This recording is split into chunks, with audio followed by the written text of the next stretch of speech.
Hello friends, welcome राजनीति वाला channel.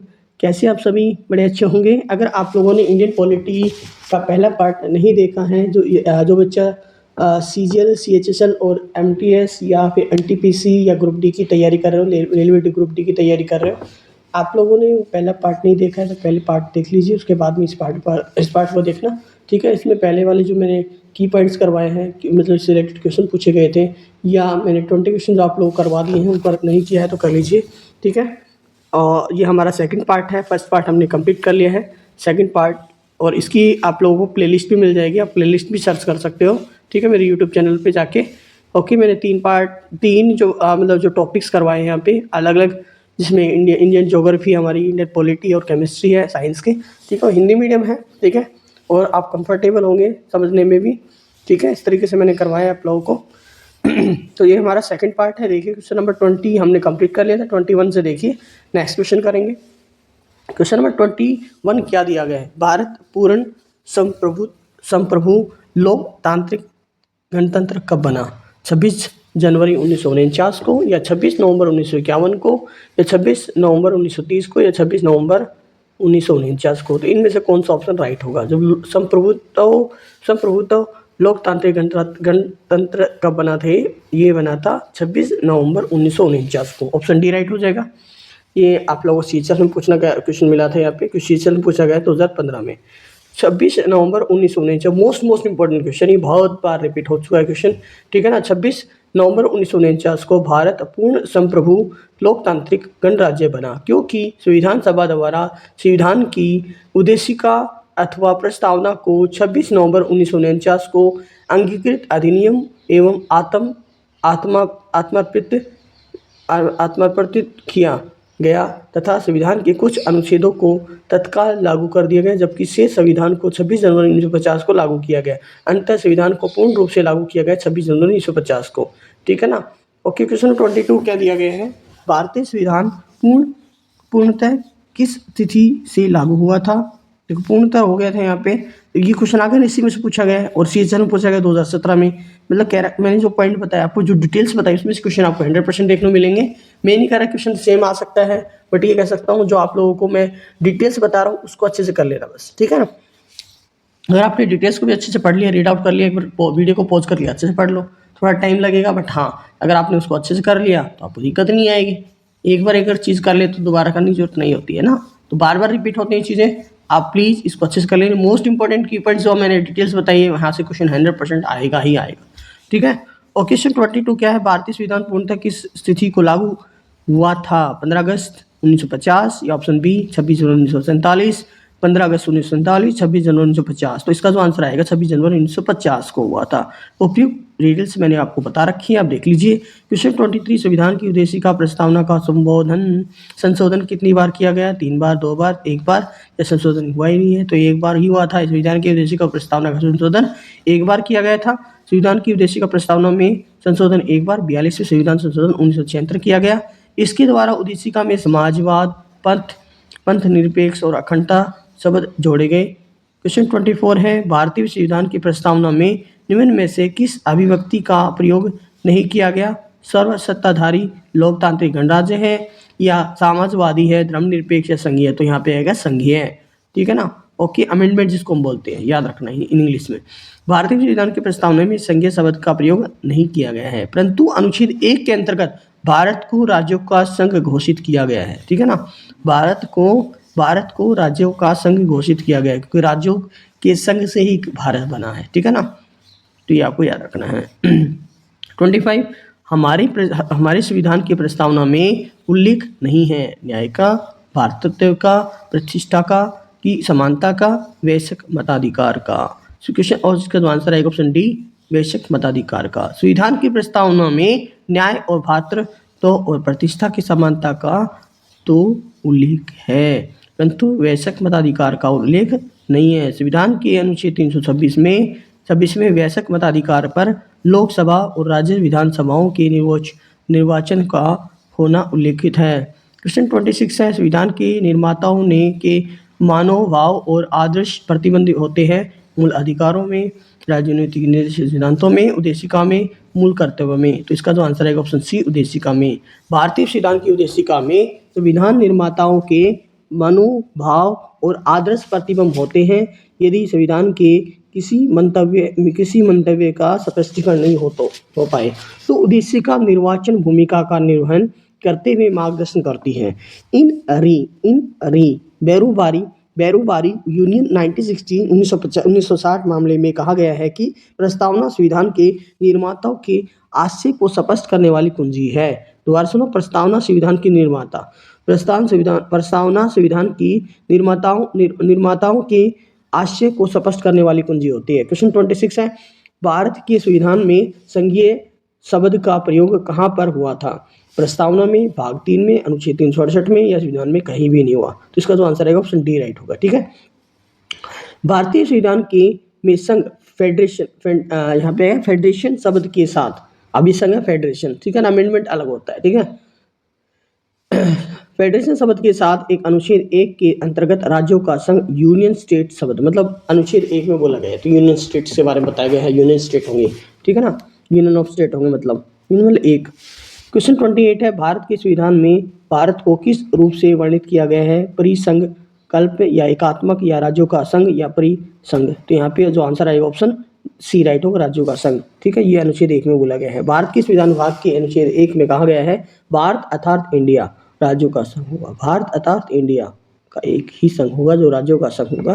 ठीक है ना। क्वेश्चन नंबर 29 है, भारतीय संविधान के अनुच्छेद 1 में यह घोषणा की गई कि इंडिया अर्थात भारत है राज्यों के संघ, एकात्मक विशेषताओं वाला संघीय या संघीय विशेषताओं वाला संघीय राज्य या संघीय राज्य। तो यहाँ पे ऑप्शन ए राइट होगा, राज्यों का संघ। ये बताया गया अनुच्छेद 1 में, याद रखना है। भारत तथा इंडिया, भारत अथवा इंडिया, भारत एवं इंडिया, मतलब एवं नहीं अर्थात India, that means there India और भारत का, इंडिया अर्थात भारत का, भारत जो अनुच्छेद 1 में बोला गया है वो राज्यों का एक संघ होगा। ठीक है। क्वेश्चन 30 है, संविधान के अनुच्छेद 1 में भारत को क्या कहा गया है? परिसंघ,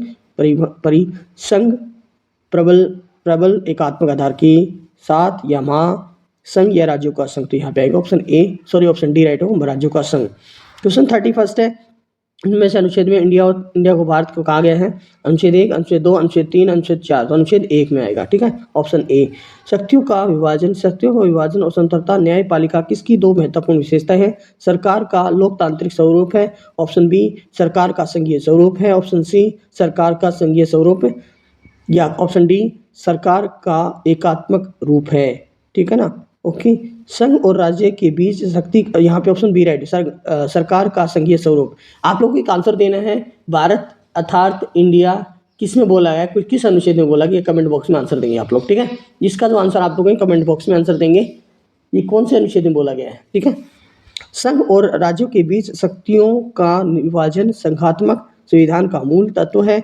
विभाजन प्राय एक संविधान द्वारा दिया जाता है जो देश की सर्वोच्च विधि होती है। चूंकि सरकारों की शक्तियों का विभाजन एक लिखित संविधान द्वारा होता है जिससे विभिन्न सरकारें एक दूसरे के कार्य क्षेत्र में हस्तक्षेप न करें। इसके लिए एक ऐसी संस्था की आवश्यकता होती है जो स्वतंत्र और निष्पक्ष होकर केंद्रीय तथा राज्य सरकारों के बीच विवादों को निष्पक्षता से निपटा सके। ठीक है, आप लोग कमेंट बॉक्स में बताइए कैसी लग रही है वीडियो। बड़ा अच्छा लगेगा मुझे, आप लोग कमेंट बॉक्स में अच्छा बुरा जो भी है आप लोग बताइए। ठीक है ना, मैं नहीं कह रहा कि आप लोग अप्रिशिएट कीजिए, ये आपकी मर्जी है। और आप कहेंगे अच्छा नहीं करवा रहे तो और अच्छा करने की कोशिश करेंगे, बट आप क्वेश्चन मार्क जरूर लगाइए, कोई दिक्कत नहीं है, करेंगे कोशिश सुधारने में। ठीक है ना, बदलाव ही मेरे लिए बहुत ज़रूरी है, मैं मेरे लिए बदलाव चाहता हूँ, आप अपना फीडबैक जरूर दीजिए। ठीक है, क्वेश्चन 33 है, भारत में किस प्रकार का संघवाद देखा जाता है?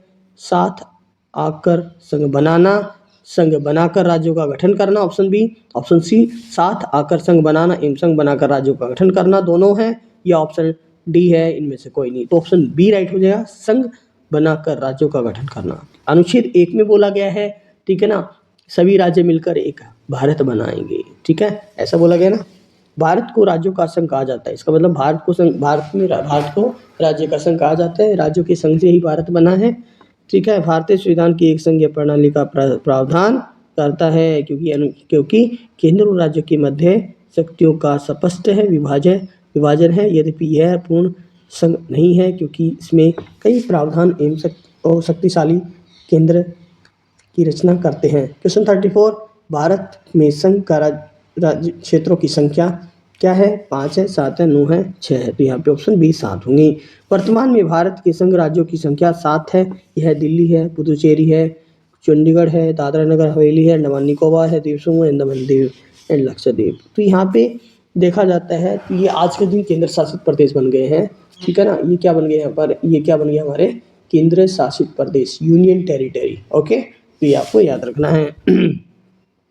क्वेश्चन 34 ये हमारा हो गया। 35 है, भारत संघ में कितने राज्य हैं? 28, 27, 30, 29। तो यहाँ पे ऑप्शन डी 29, बट अब चेंज हो गया, 29, 28 हो गया, ठीक है। वर्तमान में भारत संघ में 29 राज्य तथा 7 संघ राज्य क्षेत्र, मतलब तो क्वेश्चन 36 है, लक्षद्वीप और मानिकोय या अमन द्वीप, अंडमान निकोबार, अमन द्वीप का नाम बदलकर लक्षद्वीप किस रूप वर्ष से संघीय अधिनियम द्वारा किया गया था?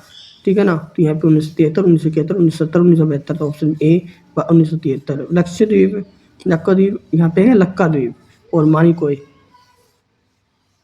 अमीन द्वीप का नाम बदलकर लक्षद्वीप वर्ष 1973 में संसदीय अधिनियम द्वारा किया गया था। क्वेश्चन नंबर 37 है, संघ राज्य में निम्न में से क्या शामिल नहीं है? लक्षद्वीप, अंडमान निकोबार, जम्मू एंड कश्मीर, दिल्ली। तो option C Jammu and Kashmir. Jammu and Kashmir संघ राज्य क्षेत्र में शामिल नहीं है। जम्मू एंड कश्मीर राज्य क्षेत्र है, इन्हें अनुच्छेद 370 का दर्जा दिया गया है। अभी हटा दिया गया है 370, ये याद रखना है, 370 हट चुकी है पहले, ठीक है ना। अब ये संघ राज्य बन गया हमारा, ठीक है। जबकि भारत में 7 केंद्र शासित प्रदेश राज्य है, अंडमान निकोबार, द्वीप समूह, चंडीगढ़, दादरा हवेली, दमन दीव एंड दिल्ली, लक्षद्वीप, पुडुचेरी। ये भी चेंज हो चुका है, अभी थोड़ा याद रखना, ये तो हमारे यहाँ हैं। इसके अलावा एक और दो, मतलब 2 जम्मू एंड कश्मीर, ये भी हमारे इलाके में आ गए।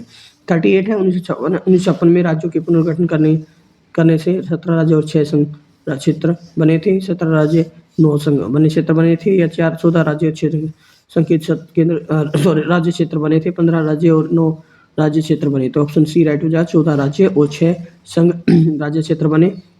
1956 में राज्यों का पुनर्गठन करने से 14 राज्य क्रम से आंध्र प्रदेश है, असम है, बिहार है, मुंबई है, केरल, मध्य प्रदेश, मद्रास, मैसूर, उड़ीसा, पंजाब, राजस्थान, उत्तर प्रदेश, पश्चिम बंगाल और जम्मू एंड कश्मीर। 6 संघ राज्यों के क्षेत्र दिल्ली, हिमाचल प्रदेश, मणिपुर, त्रिपुरा, अंडमान निकोबार, द्वीप समूह और लक्षद्वीप बने। 39 उनमें से कौन सा राजनीतिक अधिकार नहीं है? मत देने का अधिकार नहीं है, या जीवन का अधिकार, या चुनाव लड़ने का अधिकार, सरकार के आदिशासी निकायों के पास शिकायत करने का अधिकार। तो ऑप्शन बी राइट होगा, जीवन का अधिकार। जीवन का अधिकार अनुच्छेद 21 प्राण और दैहिक स्वतंत्रता का संरक्षण के तहत मौलिक अधिकार है। विकल्पों में राज्य अधिकार राजनीतिक अधिकारों की सम्मिलित है। क्वेश्चन 40 है, निम्न में से किस ईस्वी मिशन भारतीय नागरिकों के मौलिक कर्तव्य संविधान में शामिल किए गए? 1952, 76, 1979, 1981। तो यहाँ पे ऑप्शन बी 1976, 42वें संविधान संशोधन। सरदार सवर्ण समिति की सिफारिश पर 42वें संविधान संशोधन 1976 3/1/1977 में लागू किया गया था। भारतीय संविधान में भाग 4A और अनुच्छेद 51 जोड़कर 51A जोड़कर भारतीय नागरिकों के 10 मौलिक कर्तव्य शामिल किए गए, जिसमें उनकी संख्या 86वें संविधान संशोधन 2002 के बाद 11 हो गई। क्वेश्चन नंबर 41 है, मतलब 41 है। क्या दिया गया है? भारतीय संविधान कब लागू हुआ था? 26 जनवरी 1950 को, 26 जनवरी 1952 को, या 15 अगस्त 1948, या 26 नवंबर 1949 को। तो ऑप्शन ए राइट हो, 26 जनवरी 1950 को पूर्ण रूप से भारतीय संविधान लागू हो गया था, ठीक है, पूर्ण रूप से हो गया था कंप्लीटली, बट स्टार्टिंग जो हुई थी 24 नवंबर 1949 को हुई थी।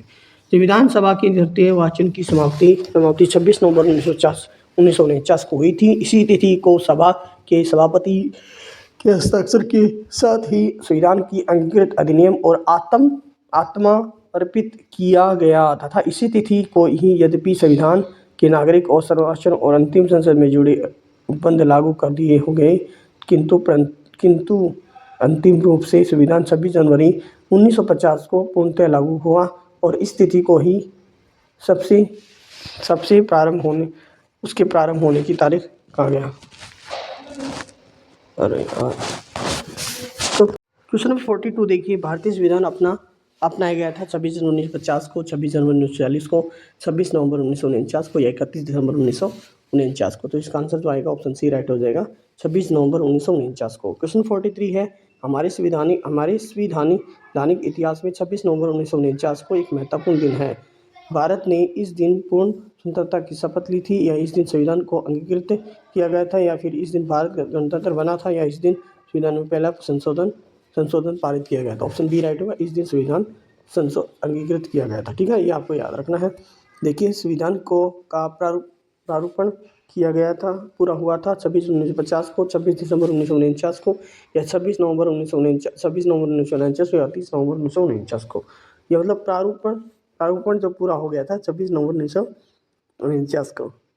क्वेश्चन 45 है, समग्र रूप से भारतीय संविधान लागू हुआ था 26, अब आता है समग्र रूप से भारतीय संविधान जो लागू हो गया था 26 नवंबर 1950 को, या 26 अगस्त 1947 को, या 15 अगस्त 1948 को, या 26 जनवरी 1949 को। तो ऑप्शन ए राइट हो जाएगा, इसको 26 जनवरी 1950 को लागू हो गया था। ठीक है ना। क्वेश्चन 46 क्या दिया गया है, भारत की संविधान सभा का सर्वाधिक सलाहकार कौन थे। यहाँ पे संवैधानिक सलाहकार कौन था, doctor Rajendra Prasad, doctor B R Ambedkar, या सर बी एन राव, या श्री के एम मुंशी। तो ऑप्शन यहाँ पे सी राइट होगा, सर बी एन राव। ठीक है ना। भारत की संविधान सभा का सर्वाधिक सलाहकार सर बी एन राव थे। संविधान सभा की प्रथम बैठक 9 दिसंबर 1940 को सच्चिदानंद सिन्हा की अध्यक्षता में की हुई थी। 11 दिसंबर 1940 को डॉक्टर राजेंद्र प्रसाद को संविधान सभा का स्थायी अध्यक्ष बनाया गया, और सर बी एन राव को संवैधानिक सलाहकार टेम्परेरी जो बोला जाता है उसको किया गया था। क्वेश्चन 47 है, भारतीय संविधान की रचना के लिए समय संविधान सभा का सर्वाधिक सलाहकार कौन है। जवाहरलाल नेहरू थे, डॉक्टर राजेंद्र प्रसाद है, बी एन राव, या डॉक्टर बी आर अम्बेडकर। तो ये ऑप्शन सी राइट हो जाएगा, बी एन राव। क्वेश्चन 48 है, संघीय प्रकार के शासन का एक गंभीर दोष है, पृथकता का खतरा है, सत्तावादी शासन है, या स्थानीय हितों का अपेक्षा, या अकुशल प्रशासन। तो ऑप्शन ए पृथकता का खतरा। ठीक है ना, पृथकता का खतरा। क्वेश्चन नंबर देखिए, यहाँ सीधन संघीय शासन में शक्तियों का केंद्र एक एवं राज्य के मध्य बंटवारा होता है, जिसमें पृथकता का खतरा बना रहता है। इसके विपरीत एकात्मक शासन प्रणाली में अधिकांश शक्तियां केंद्रीकृत होने के कारण इसमें सुदृढ़ता तो बनी रहती है, परंतु इस पर स्थानीय हितों की उपेक्षा का आरोप लगता है। क्वेश्चन 49 है, सरकार की निम्न प्रणालियों में से किसमें द्विसदन पद्धति एक अनिवार्य लक्षण है। संसदीय प्रणाली है, राष्ट्रपति प्रणाली है, या संघीय प्रणाली है, एकात्मक प्रणाली। तो ऑप्शन सी संघीय प्रणाली में केंद्रीय विधायिका 2 सदन वाली होती है। यहाँ निम्न सदन में जनता का प्रतिनिधित्व होता है, जबकि उच्च सदन में प्रांतों का प्रतिनिधित्व होता है। इसलिए संघीय शासन प्रणाली में द्विसदनीय पद्धति का एक अनिवार्य लक्षण है। क्वेश्चन 50, लोकतांत्रिक केंद्रीकरण किसकी महत्वपूर्ण विशेषता है। लोकतांत्रिक राज्य की, सर्वसत्तात्मक राज्य की, या समाजवादी राज्य की, या साम्यवादी राज्य। तो ऑप्शन सी राइट होगा, समाजवादी राज्य। समाजवादी राज्य में वास्तविक लोकतंत्र की स्थापना के नाम पर एक प्रकार का शासन पर वर्चस्व रहता है, और सारी सत्ता सर्वहारा के अधिनायकत्व के नाम पर सत्ताधारी पार्टी के केंद्रीय संगठन में केंद्रीकृत रहती है। उदाहरण के लिए पूर्ण सोवियत संघ, चीन, उत्तर कोरिया और क्यूबा आदि हैं। देखिए, क्वेश्चन नंबर 51 क्या दिया गया है, भारत एक है, एकतंत्र, राजतंत्र, लोकतंत्र और कुलीन तंत्र। तो ऑप्शन सी लोकतंत्र। भारत एक लोकतांत्रिक राज्य है। लोकतंत्र शब्द का अंग्रेजी प्राय डेमोक्रेसी है, जिसकी उत्पत्ति ग्रीक मूल शब्द डेमोस से हुई है। डेमोस का अर्थ होता है जन साधारण, और इस शब्द में क्रेसी शब्द जोड़ा गया है, जिसका अर्थ होता है शासन करना। अंततः स्पष्ट हो जाता है कि डेमोक्रेसी शब्द का अर्थ जनता का शासन। क्वेश्चन नंबर देखिए 52, निम्न में से कौन सा संविधान अधिनियम अधिनियम मिनी प्रस्तावना माना जाता है? 7वां संविधान संशोधन अधिनियम है 1956, या 24वां संविधान संशोधन अधिनियम 1971, या 42वां संविधान संशोधन अधिनियम 1976, या 44वां संविधान संशोधन अधिनियम 1978। तो ऑप्शन सी 42वां संविधान संशोधन अधिनियम 1976 आएगा। ठीक है, 42वें संविधान संशोधन अधिनियम 1976 को मिनी लघु संविधान माना जाता है। इस संविधान संशोधन के तहत प्रस्तावना के साथ साथ संविधान के कई अनुच्छेदों में संशोधन किया गया है। क्वेश्चन 53 है, भारत में एकल नागरिकता की अवधारणा अपनाई गई है इंग्लैंड से, यूएस से, या कनाडा से, या फ्रांस से? तो ऑप्शन ए इंग्लैंड से। भारत में एकल नागरिकता की अवधारणा इंग्लैंड की संवैधानिक व्यवस्था से अपनाई गई है। क्वेश्चन 54 है, दोहरी नागरिकता में से किसकी विशेषता है? एकात्मक सरकार, या संघीय सरकार, या संसदीय सरकार, या राष्ट्रपति शासित सरकार? ठीक है ना, तो ऑप्शन बी राइट होगा, संघीय सरकार। संघीय सरकार में दोहरी नागरिकता संघ एवं राज्य की हो सकती है। राज्य की संघीय सरकार में दोहरी नागरिकता की व्यवस्था है। ठीक है ना। क्वेश्चन नंबर 55 देखिए, संविधान का कौन सा भाग नागरिकता के प्रावधानों से संबंधित है? दूसरा है, तीसरा है, चौथा है, या फिर पांचवा? मतलब भाग आता है यहाँ पे संविधान का, मतलब कौन सा भाग है? तो यहाँ पे आएगा ऑप्शन ए दूसरा। भारतीय संविधान के भाग 2 में नागरिकता से संबंधित प्रावधान दिए गए हैं। यह प्रावधान अनुच्छेद 5 से 11 तक में समाहित हैं।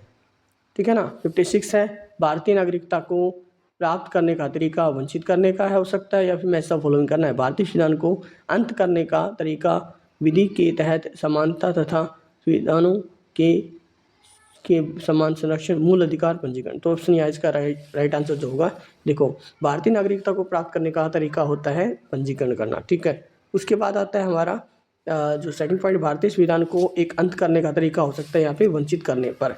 मूल अधिकार होता है विधि के तहत समता तथा विधियों के समान संरक्षण। देखिए ऑप्शन ए राइट हो जाए। ठीक है, भारतीय नागरिकता को प्राप्त करने का तरीका पंजीकरण से है। भारतीय नागरिकता को अंत करने का तरीका वंचित करने पर है। मूल अधिकार विधि के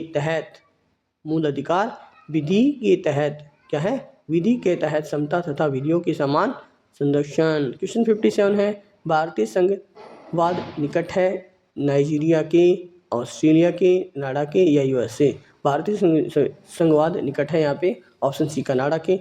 भारतीय विधानसभा ने अमेरिकी और स्विट्जरलैंड की एक संघीय प्रणाली को न अपनाकर कनाडा की संघीय प्रणाली को अपनाया। अंततः कहा जाता है कि भारतीय संघवाद कनाडा के निकट है। क्वेश्चन 58 है, भारतीय संविधान के सुदृढ़ केंद्र के साथ संघीय प्रणाली कहाँ से ली गई है? संयुक्त राज्य अमेरिका से, कनाडा से, और यूनाइटेड स्टेट किंगडम से, या फ्रांस से? तो ऑप्शन बी राइट हुआ, कनाडा से। ठीक है, तो याद रखना भारतीय संविधान के सुदृढ़ केंद्र के साथ संघीय प्रणाली ली गई। संघीय प्रणाली कहाँ से ली गई है? कनाडा से ली गई है, न कि अमेरिका से और ना ही कोई स्विट्जरलैंड से। क्वेश्चन 59 है, भारतीय संविधान ने संघीय भारतीय महासंघ की योजना किसके संविधान से ली गई है? यहाँ पे संयुक्त राज्य अमेरिका से, कनाडा से, आयरलैंड से, यूनाइटेड किंगडम से। भारतीय महासंघ की जो योजना है वो कहाँ से ली गई है? यहाँ पे ऑप्शन बी कनाडा से। ठीक है,